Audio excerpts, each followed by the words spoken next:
What's up, everyone? Toy Bro here, and we're taking a look at the Hascon 2017 exclusive Clone Captain Rex figure from Hasbro, obviously. So this is kind of the initial release of the figure before he comes out in the mainline packaging in 2018.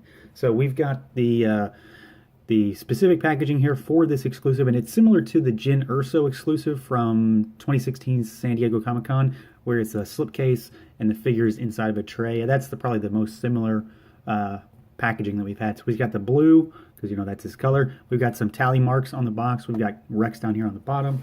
We've got a little bit more artwork and his name on the side. We've got his Jag eyes from the helmet on the back, and then a bit of a write-up on him. And then if you pull that slipcover off, you've got Rex here in the tray, looking really cool. Everything's tied down. And then on the back, it's got a continuation of that same kind of artwork from the front of the slipcover. Give it a kind of a theme going there. And then you can just put it back on if you want to keep him in package. But we're taking him out, so let's pull him out and take a closer look. All right, so here is Rex out of the box, and I gotta say, I was happy to finally get this guy, and thank you to a viewer out there who was able to procure this for me at Hascon. I was not there, which is why I have it now instead of waiting for it to go up on Hasbro Toy Shop in the coming days.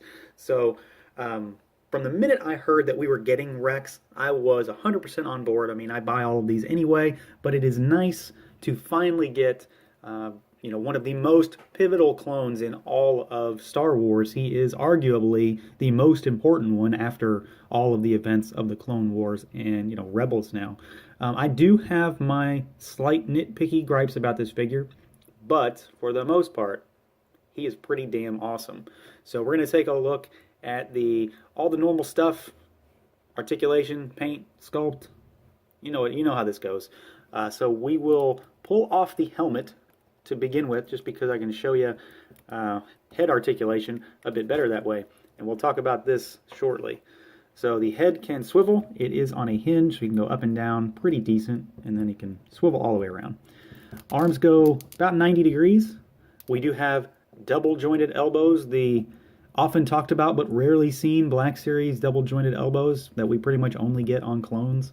The figure can swivel at the bicep, again with the double jointed elbows. Love seeing those. Don't have enough of them. And then we have rotation and a vertical hinge on the right hand. What do we have on the left? We have got a side-to-side hinge on the right. So there's difference there. They also have different hands. We've got a trigger finger and a non-trigger finger over here, which I'll talk about.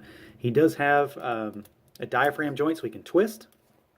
A little bit of back, a little bit of forward. The belt's going to get in the way when it hits that armor plating.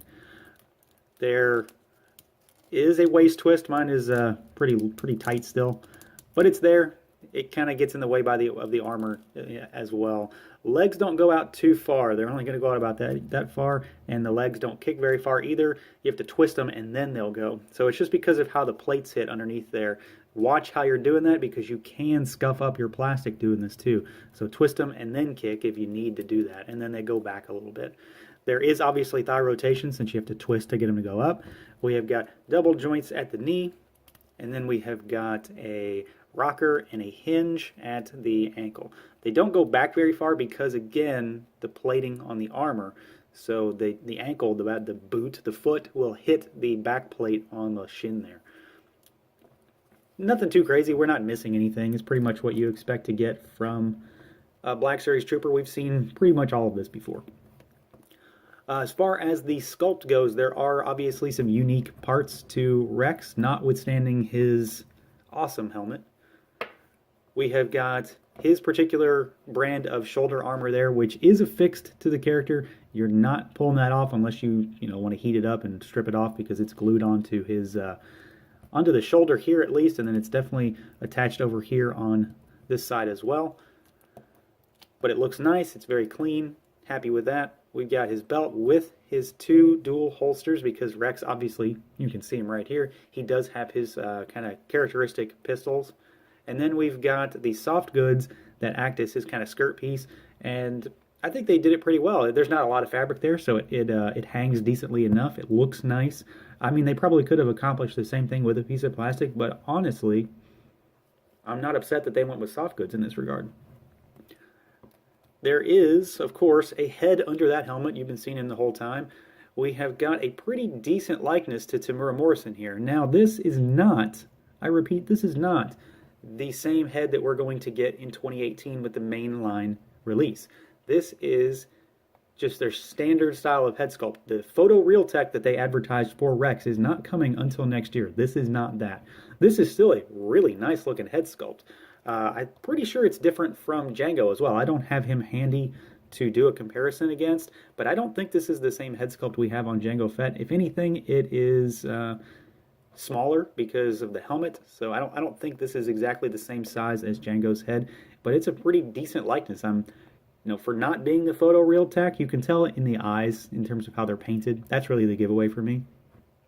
But in terms of the face itself, it's pretty decent. I'm actually not upset about it, but this is kind of the differentiating factor outside of the extra accessories and packaging that makes this guy not the same as what you're going to get down the road. So it's just something to keep in the back of your mind. And then, of course, we do have his helmet. So there are a lot of people talking about this and how it is scuffing their figures. Mine is okay so far, and I feel like the way you need to put the helmet on is to kind of angle it and then kind of lower it down a bit, and it'll just kind of click on. It fits him pretty decently, and his helmet is obviously unique because he decided that he wanted to use most of the Phase 1 clone helmet and affix parts from Phase 2. So if you put him next to a Phase 1 clone and a Phase 2, you'll notice that he's not the same, which is why we have all of these paint lines on his head. So those are supposed to be weld marks, and I think they're a little bit too pronounced for my taste. They aren't supposed to be that distinct. So they kind of throw me off a bit when I look at them. I'm not too happy. That's one of my kind of gripes with the figure is I think the weld marks are way too pronounced on him, but at the same time, I can overlook them because now that I have him in hand, I'm just really, really pleased with him. He does obviously have weld marks on the breastplate as well. But there is a ton of paint on this helmet too. We've got the tally marks that are on his left and right sides, and then they're also on his legs. And there are a lot of kind of theories as to what these are, and I'm not sure that there is a canon source for what those are supposed to be. A lot of folks say they're just kills, but that's not possible because, he's killed tons and tons of droids. Others say it is leadership kills, so where he's killed, higher ranking droids or, other members of the Separatists. There are folks that say, what I originally heard is that it was his brothers from the 501st that were lost in combat and that he eventually just lost count. But I haven't found any real distinct source. Those seem to be the greatest hits in terms of what these are. So, your mileage may vary on that. He's got the Jag eyes that are on the front of the helmet. Those are kind of a Mandalorian influence from Django and the other Mando clone trainers. But yeah, the helmet is really nice. It's weathered. It's got a lot of wash in there, kind of a sandy wash. Very, very nice. All the visor paint is all scuffed up because, it's Rex. He's seen a ton of battle. So I think overall the helmet, despite having the weld marks, which initially really threw me off and they still kind of bug me a little bit, overall it looks really, really nice. I'm going to pop the helmet back off, and there is obviously paint on the face underneath. It could, as usual, use more, but what's there is decent enough and it's applied very correctly. Rex obviously has that bleach blonde hair underneath, which still is funny to me that he's a bleach blonde clone, but whatever. And then we've got paint on the shoulder pads and down the arms. We've got paint on the knees. And again, we've got more of that wash all over the clone, especially on the back and on the belt and on his holsters for his guns. So there's just a lot going on. And speaking of the guns, I've obviously got them in his hands. So I mentioned that he has a trigger finger on his right hand, which makes sense. And he has a regular, just gripping hand on his left hand. Well, my gripe here is this is the exclusive version, so we all know that. He has the two guns, and he has two extra guns that are kind of the clone standard. So he's got the regular rifle and the more heavy assault rifle. So I can understand why he has a gripping hand for this, but my understanding is that this is the same body we're going to get in the retail release. So if he's supposed to be using the two pistols that he's going to come with at retail, he should have another trigger finger here. He holds the gun fine, so it's just, I say this a lot. Trigger fingers really bug me when they are either present where they don't need to be or are absent, and I feel like he should have one here. But then again, they couldn't do the other guns really because he can't really hold the larger guns with an extra trigger finger. So take it for what it's worth. It's not a make or break kind of thing, but it's just, it's something that bugs me, so I'm pointing it out. And then the other thing that I'm going to say is, as far as a gripe, is put the helmet back on. You can see his head underneath there, and I'm assuming it has to do with the armor plating up here, because the helmet does actually hit the pads on both sides. So if you look close enough, you can see his chin under there, and if you angle it just right, you're pretty much okay. But it's just something, when you get him in hand, just take a look at it and you can see how you want to put it on there. But for the most part, he's all right. It's just, that was kind of the first thing I noticed when I pulled him out, is that, hey, I can see his chin poking out there, and in the right light, you can probably see it right now. All right, now as far as accessories goes, we kind of touched on this. He does come with his two kind of standard and very characteristic pistols. So they're just pretty standard, little tiny pistols. They have kind of a metallic-y black plastic that they're molded in. There's no paint on them. They look really nice. They both fit into both hands just fine. Again, I would have liked to have had another trigger finger over there, but this is Rex. This is what he's supposed to come with, and they did him justice in that regard. He does come with two other accessories. Like I mentioned, he comes with the larger kind of clone heavy assault rifle, and it's got some nice weathering on there on the paint. But we've seen this a lot. A lot of clones come with this thing. And then we've got the standard kind of clone blaster rifle, which also has that same kind of metallic-y wash on it. And this is a standard weapon for any clone. All things considered, I think this is a great action figure. There are a few things that bug me, and that's true for pretty much every figure. There's no such thing as a perfect action figure, at least I haven't found one.